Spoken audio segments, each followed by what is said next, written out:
Hey, my name is Chuck Fresh. I've been a paranormal investigator for over 20 years. I'm also a co-host of the hit YouTube series called the Underpresence. And we're going to take you through, for the first time ever, everything you need to know about becoming a paranormal investigator. We'll tell you about the different types of hauntings and spirits. Do they really exist? People ask me all the time, is this stuff real? I can tell you through our experience, and some we'll show you during this lesson, these classes, that some of these results are a little too spooky to be coincidental. So we'll go through all the modern equipment, all the digital electronic equipment that you've seen on the hit TV shows. We'll talk to you about all this stuff. Is it worth it? Some of it works, some of it's great, some of it isn't. We'll go through some old school stuff. We'll talk about dowsing rods, because some spirits like to communicate via old school methods. And the taboo too. It's really nothing to be scared of. It's really a toy. But I'll give you the truth, our findings, and we'll set you off on the right foot if paranormal investigations are your thing. My name is Chuck Fresh. Hope to meet you all in class soon.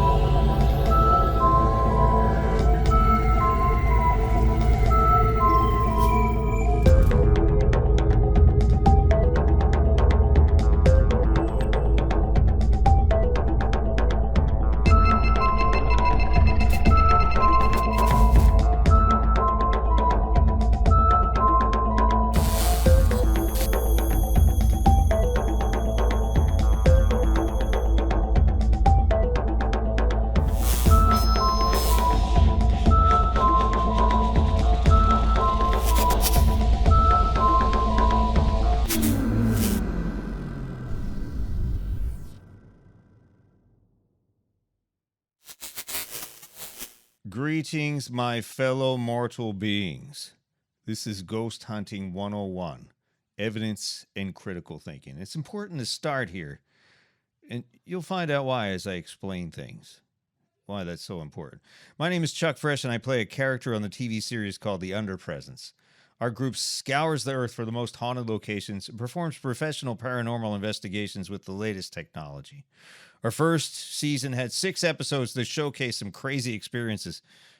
You'll see some of them in this video itself, known as not normal or paranormal. So what exactly is paranormal? Does paranormal activity really exist? The short answer, maybe, probably, but not as much as not as much as you're going to see on a lot of these other shows. For as much as we humans think we know, always remember that there's a lot more we don't know. It's 2020, and I still don't have a printer that prints food or a flying car, so that's that. So there's a lot of things that we really don't know, the other side, dimensions. There's things that we are discovering every day, and we learn more, and every day we learn a little bit more. I'm learning something today, as a matter of fact. I can't tell you what that is because it's not appropriate, but so what kinds of paranormal activity are there? Well, we'll dig into the definitions, the individual types of hauntings, and other legends in the next lesson in this series, so make sure you subscribe. First, we need to talk about critical thinking before you drive yourself and everyone else around you completely crazy. So let's start with us. What exactly is a paranormal investigator? What does he or she do? Basically, it's a person probably like you, like me, who's looking to see what makes things tick. You're looking for answers. Why are we here? What makes us do what we do? What happens after we pass on to the other side? Are aliens real? Do ghosts really exist? Was that Bigfoot in my backyard shed making all that noise last night? You're kind of like a detective, only a detective's job is really easier because people are pretty easy to find. What you're looking for is like invisible. It often has no sound, no smell, or nothing else that your senses can detect. You're chasing shadows. But honestly, it's pretty fun. There are many paranormal investigation shows on cable TV and on YouTube, and most do a pretty good job at filtering out all the fake news and just showing you the really surprising evidence that they can't explain. Some, however, tend to sensationalize every little ray of light or every little sound. Ooh! And you'll see them jump up like that because they're acting. Most of what these people find really isn't paranormal. They just want you to think that it is because they want viewers. That's what drives things, ratings. The more people that watch, the more money they make. But it works in the short run, but in the long run, the fake stuff usually burns out pretty quickly. I like to call them defective detectives. You know what I'm saying? So, you personally, what have you witnessed? What have you seen with your own eyes? What have you heard with your own ears? What have you felt, dreamt, smelled? Do you trust your senses? Should you? Well, here's the thing. Many people believe that spiritual information is constantly being broadcast all around us. Since there are no spiritual radios, it's really up to our minds to figure out how to tune it in. Supposedly, we can use our human senses to do this. You yourself, you may have a gift and you've never realized it. There are several different types of, they're called clairs, and the most common is called clairvoyance. So these are like connections between your senses and experiencing things that other people can't sense. Some people say there's 8, some people say there's 13, but let's look at the most common clairs. Clairvoyance means clear seeing. People who see or have seen visions of the past, present, and future flash in their head, kind of like a daydream, or even when they're real dreaming. They're said to be clairvoyant. They tend to be highly visual people, like artists, photographers, and designers. They can clearly visualize images or plans or ideas of everyday things in their head. Some can possibly also visualize messages from the other side. Clairaudience means clear hearing. This is when we hear words, sounds, or music in our own heads. Many people hear voices in their heads. I know I do once in a while, but you don't tell anybody because you fear that they'll think you're crazy. And you don't want people to think you're crazy. And some people truly are, but some people believe spirits might be able to create audible sounds that gifted people can hear. They describe them as like very faint whispers. Clairaudience can supposedly hear these. I'm supposedly a weak clairaudient. Clairsentience means clear feeling.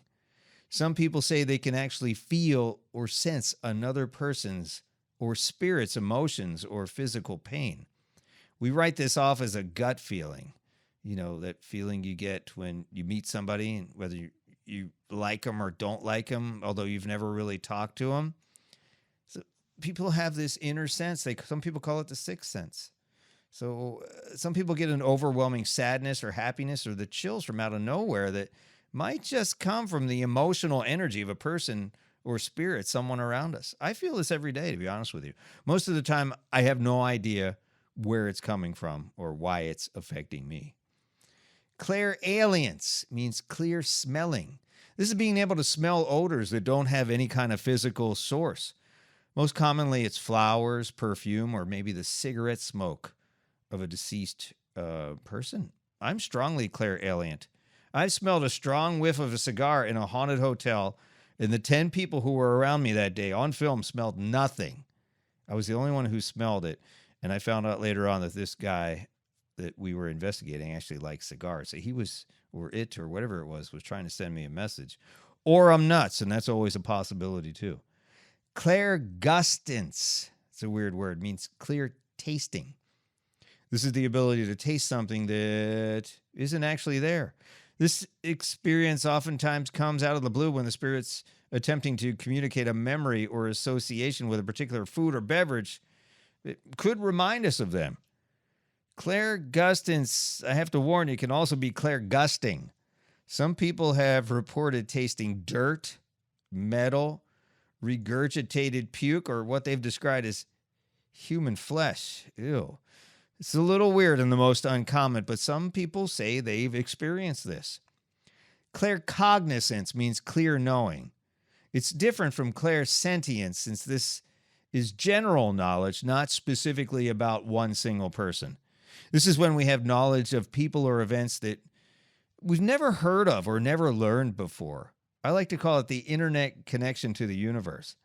Sometimes you're in school or in a conversation and someone brings something up. And somehow you just know exactly what they're talking about and you can chime in the conversation intelligently, although you've never heard of that topic before or never learned it in school. So you just seem to be highly intuitive and seem to just know a whole lot of facts without a doubt, with a certain sense of certainty, even as a child. I experienced this a lot as a child. So you too may be claircognizant. I see it a lot in children when children know things that there's no way they could possibly know. And I have some stories about that too that I'll share in episode 2. Claircogs have also been called psychic. Some receive premonitions, a forewarning of something bad or something good that might happen in the future. So, thinking about these clairs and your own potential experiences, what have you seen, heard, or felt? Think about it.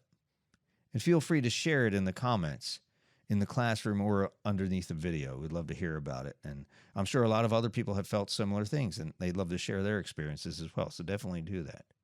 So let's talk about debunking. Here's the thing. Everything you've seen, heard, or felt that you can't immediately explain isn't necessarily paranormal. Your job as a professional paranormal investigator is to figure out the bunk. Bunk is slang for nonsense. So debunk means to remove the nonsense. You get it? So people make a lot of fuss over a lot of very explainable things. You see this most commonly in pictures of windows with these weird reflections that supposedly are something that people consider paranormal, or something called orbs.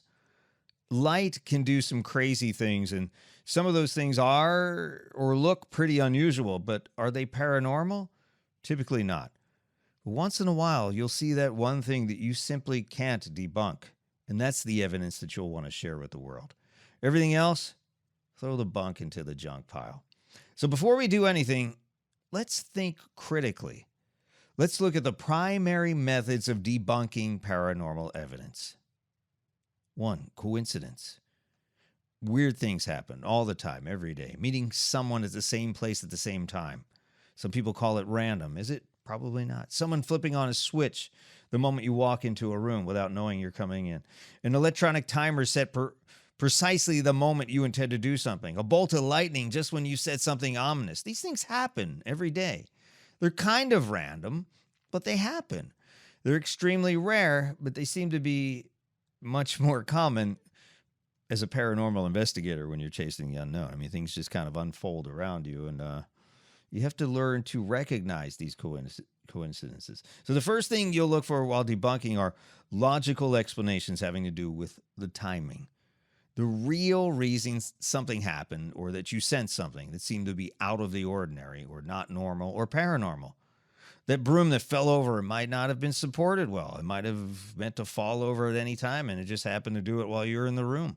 Or that door that closed by itself might have received a little burst of air from another open door somewhere else in the building.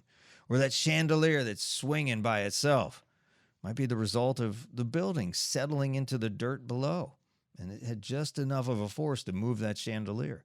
Or the book that fell over might have been ready to fall over for weeks, but that one step on that one floor plank might have given it just enough force, or just enough of a catalyst to make it move and fall over. So check your surroundings thoroughly. I can tell you from experience, 99 out of 100 times it'll be something completely explainable that just appeared to be remotely paranormal. And people don't want to see that crap. You want to see the real stuff.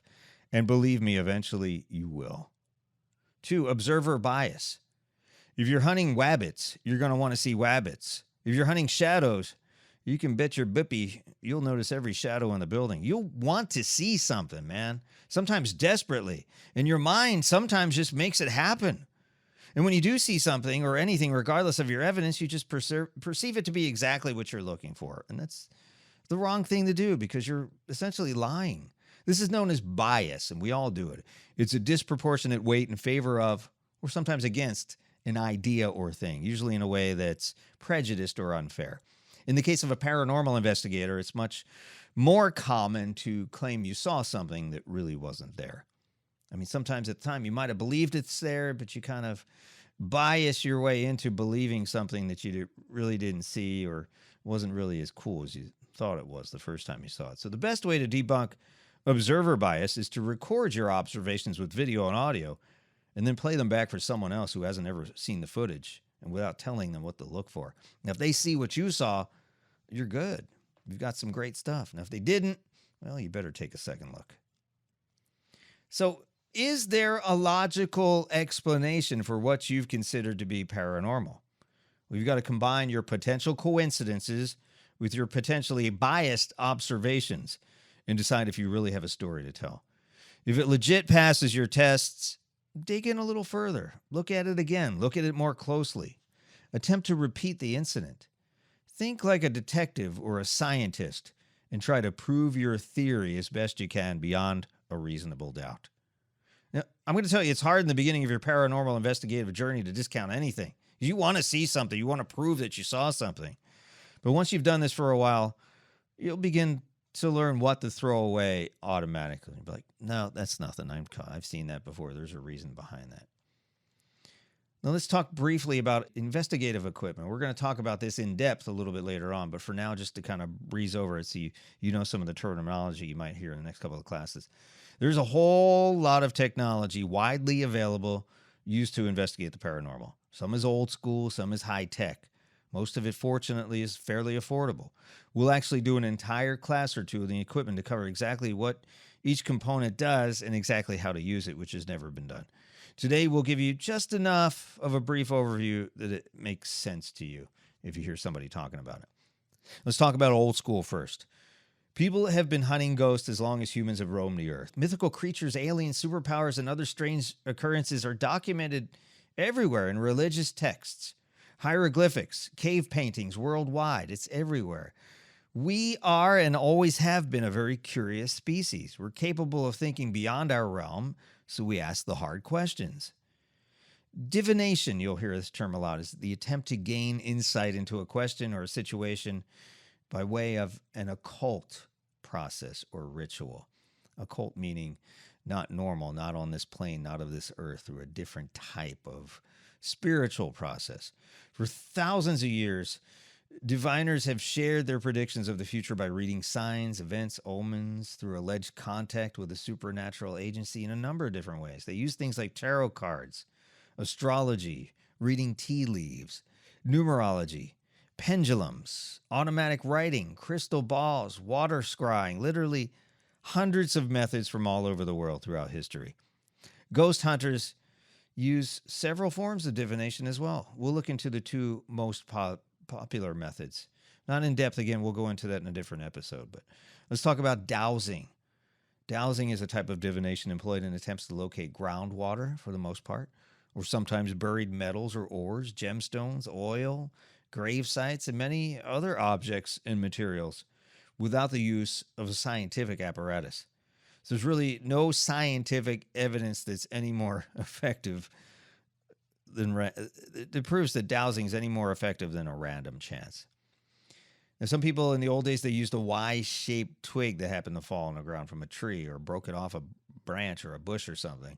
Or today, it's more common to see two L-shaped ones, individually called a dowsing rod or dowsing rods. And these are used during dowsing.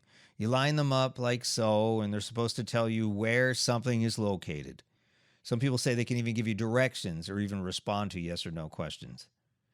The motion of the dowsing rods is where you get your answers, but to be honest, it's generally attributed to the ideomotor response. That's the psychological phenomenon where you make motions subconsciously, accidentally, or involuntarily. We're really, really hoping for some kind of response, and our bodies kind of help it along to ensure that we'll get one or more. And this goes back a while. This dowsing thing goes back to, well, hundreds of years, but even in the late 1960s, some United States Marines used dowsing to attempt to locate weapons in tunnels in Vietnam. In 1986, the Norwegian Army attempted to locate soldiers buried in an avalanche using dowsing. Dowsing still used by some farmers in the United States and the UK to find water. And certain militaries, as recently as 2013, bought like a derivation of a dowsing rod to supposedly detect explosives in vehicles as they're fighting terrorism. And those devices were sold at $60,000 each, but that's the military. And it was quickly proved that this was a fraud, and the people were arrested and charged. But we do get some, with that said, we do get some interesting responses that we cannot explain from dowsing rods. Check out some of these responses that we got during the Underpresence first season. Is it your birthday today? If it is your birthday, send both rods to my right. My right is this way. Looks like birthday cake. Like birthday. Today's the girl's birthday, huh? You picked the perfect date. Chuck Crush or Father Jesus? If you would like us to sing Happy Birthday, send both rods to the left.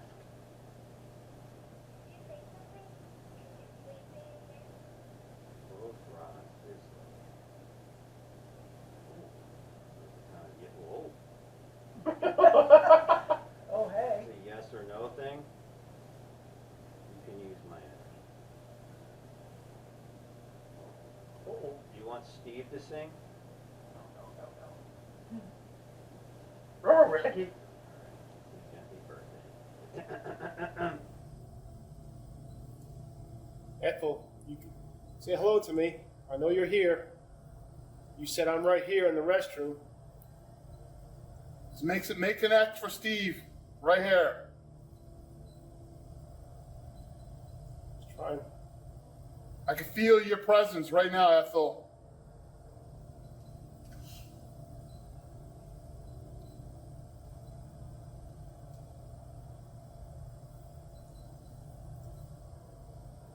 The little girl's up here now.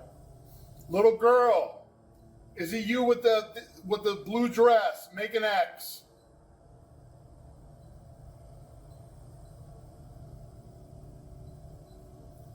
Little girl, you like to dance? Ooh. This little girl is here. Hello, little girl. Wow. That's. Wow. Yeah. Little girl.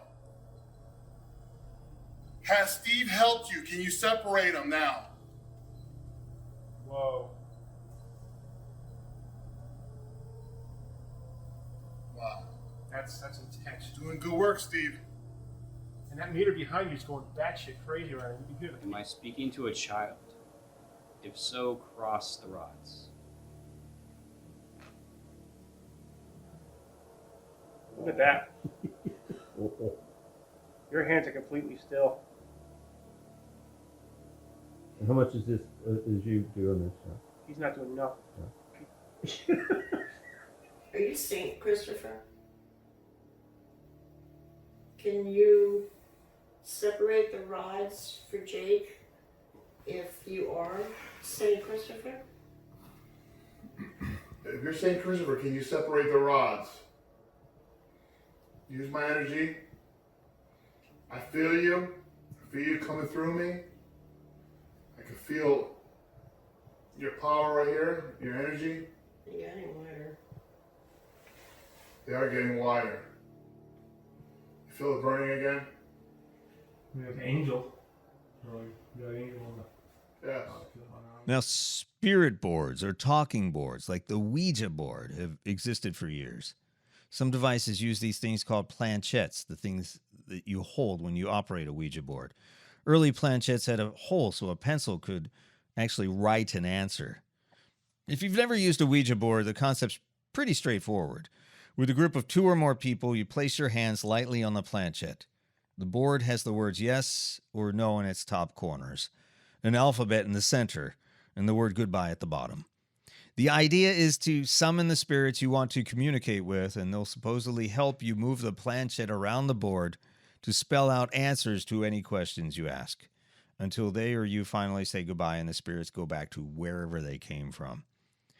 Some people firmly believe that Ouija boards are dangerous occult gateways that can lead to demonic possession or worse. They think that a demon might be moving the planchette without your control in some cases. But could this be the case? Who knows? But I got to be honest, it's highly doubtful. If you look at this board, it's a cardboard game with a decal on top of it, manufactured in a large factory by the thousands. I have to think that it's extremely unlikely that a mass-manufactured piece of crap cardboard toy is going to be a conduit for evil.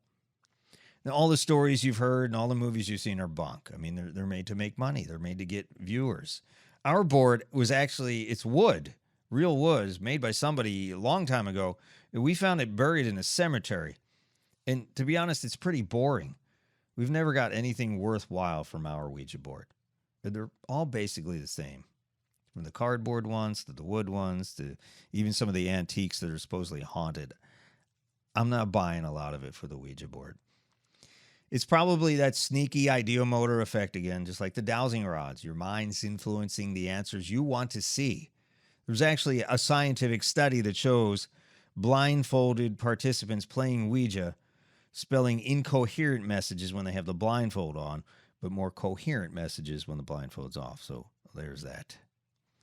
So let's talk about video and photo capture. Look, humans are fallible. Our memories are often flawed, fluid, and can be forgotten, fuzzy, or influenced by bias or opinions. Did we really just see what we thought we saw? Sometimes it's hard to know. So why not capture that evidence so you can see it again? You, others can review those findings multiple times to ensure that you saw exactly what you saw.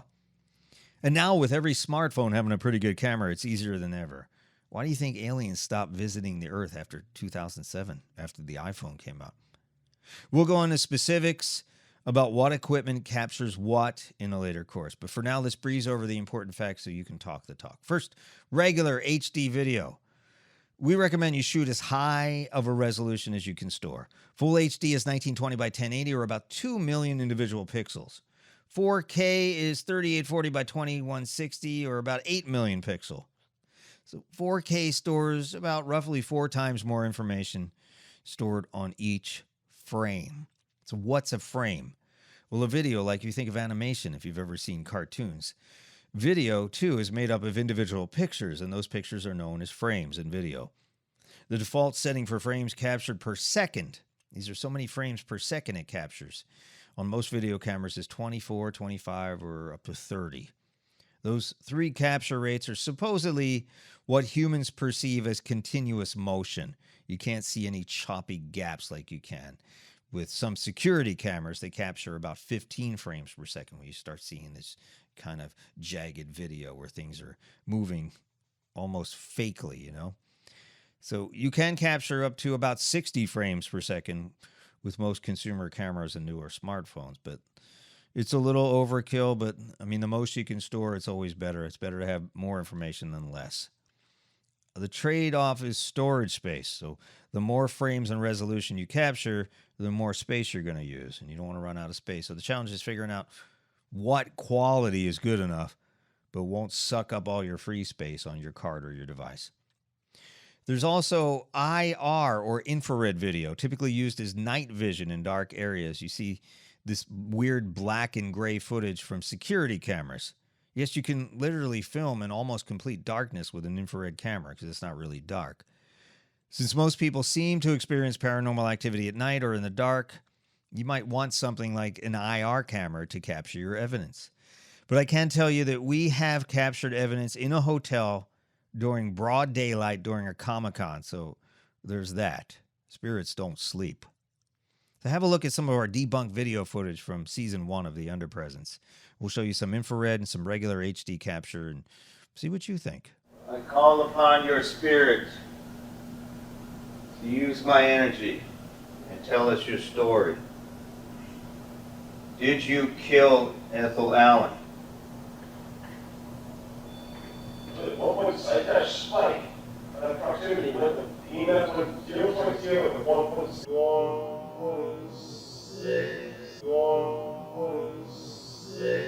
I'll tell you the truth, I just heard a squeak over there I've never heard before. Yeah? Just a second ago. We were kind of far. I thought somebody opened the door, but Mikey just pulled in right now. Perhaps the strangest occurrence that happened this evening was this bit. 2 almost identical thermometers placed next to each other, with an almost 5-degree temperature differential. One locked at 66.6, the other at 71 and some change. The team has tried to explain this and done further testing. They could come up with no explanation. Maria, are you here right now? Manifest and show yourself to let us know you're here. We're in room number 1 of the Casadega Hotel.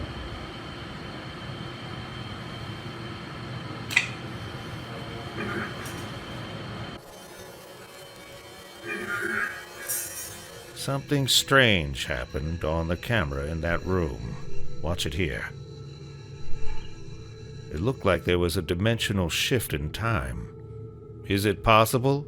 Well, anything's possible.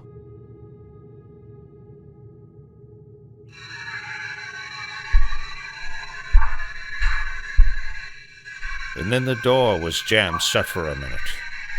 It wasn't locked. They were able to open it a few seconds later. But still, a coincidence? And watch the orb in the mirror. Two of them in the same direction. The team was a little freaked out when the bed seemed to sink. As we heard this EVP later, as if someone was trying to tell us something. But we were able to debunk this as someone sitting on the other side of the bed, causing the sheet to pull tightly. Although it does look like an indentation. But the team agreed this was an explainable event. Electronic voice phenomenon, or EVPs, or voices found in recording media that often have no rational explanation. Many of the voices are thought to originate from spiritual presences. People have been trying to capture these for years. As a matter of fact, legendary inventor Thomas Edison was working on a telephone-like device that he hoped could electronically tap into the other side. Digital recorders are the best tool to use when attempting to capture EVPs. Tape recorders, old school tape recorders, have a motor that generates noises that can often seem like voices, so those are debunked frequently. But digital recorders don't have motors, and motor noises are, you really don't want motor noises in anything from a video camera or anything, so solid state's the way to go. Digital is the way to go. Now, there's a couple of different types of EVP sessions. The most popular are silent EVP sessions, where you ask a spirit a question, and then you just remain silent, giving it a chance to respond. The responses are often very quiet, often more quiet than a whisper. So your digital recorder will usually do the job of picking it up. A lot of people don't realize your smartphone's microphone is actually pretty sensitive as well. Sometimes they have multiples. When you're recording video evidence, remember you've got that audio track to scour for oral evidence as well.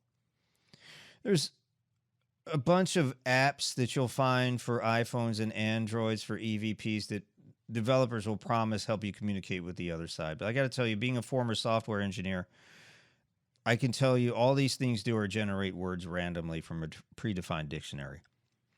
These are all pretty much bogus because there's no such thing as real random in any computer program. So those apps are pretty much useless toys. We've even tested some of them and came up with nothing. The other type of EVP process used in investigations of the paranormal is something called a spirit box. And these are interesting and a little closer to truly random. These electronic devices use a specifically modified radio that sweeps AM, FM, or shortwave broadcasts. Sweeps can be random, linear, or manual, and at different speeds. The theory is that the spirits can interfere with this electronic energy and attempt to piece together single-word responses or even phrases from these broadcasts to convey messages. Now, I have to tell you, spirit boxes are pretty freaky. Here are some of our best results from Season 1 of the Underpresence. You decide for yourself. What's my name?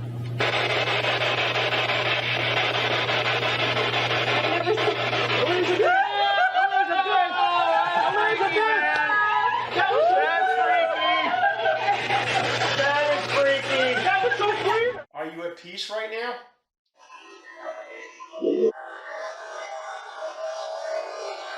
Are you making that meter go to 66.6?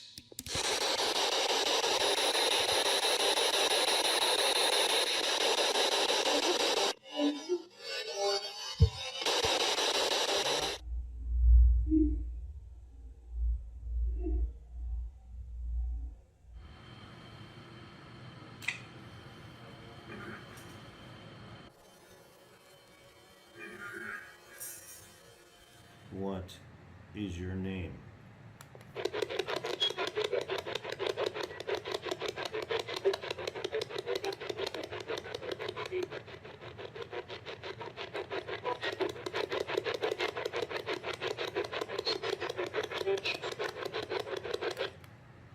Did you say rich?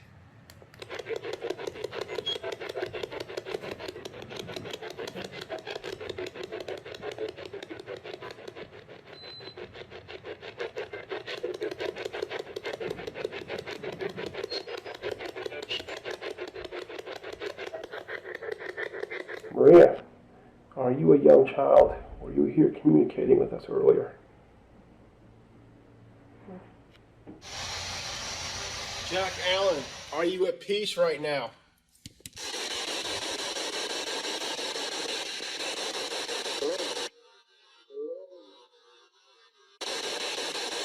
Whoa! Are these your chairs? Do these belong to you?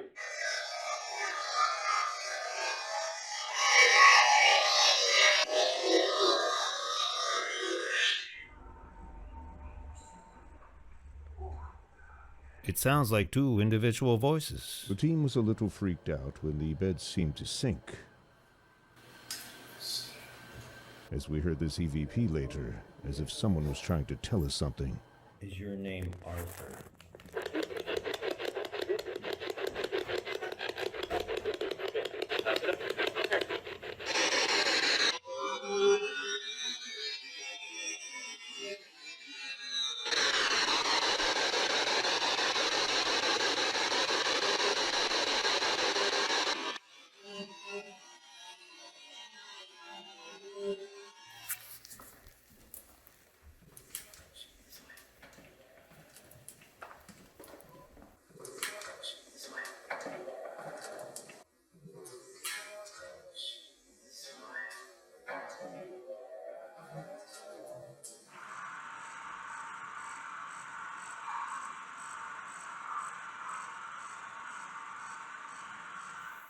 Did you commit suicide here?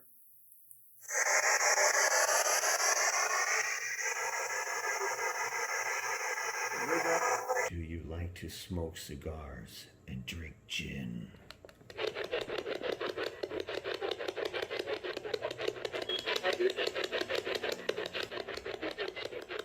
Do you have a message for us?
Did you die in this hotel?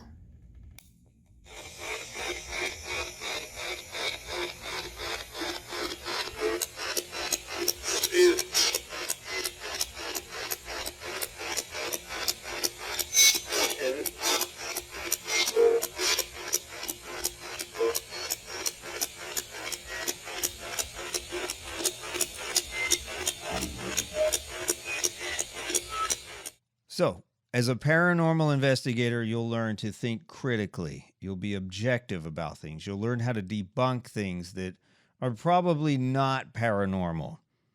And it'll make you a better paranormal investigator.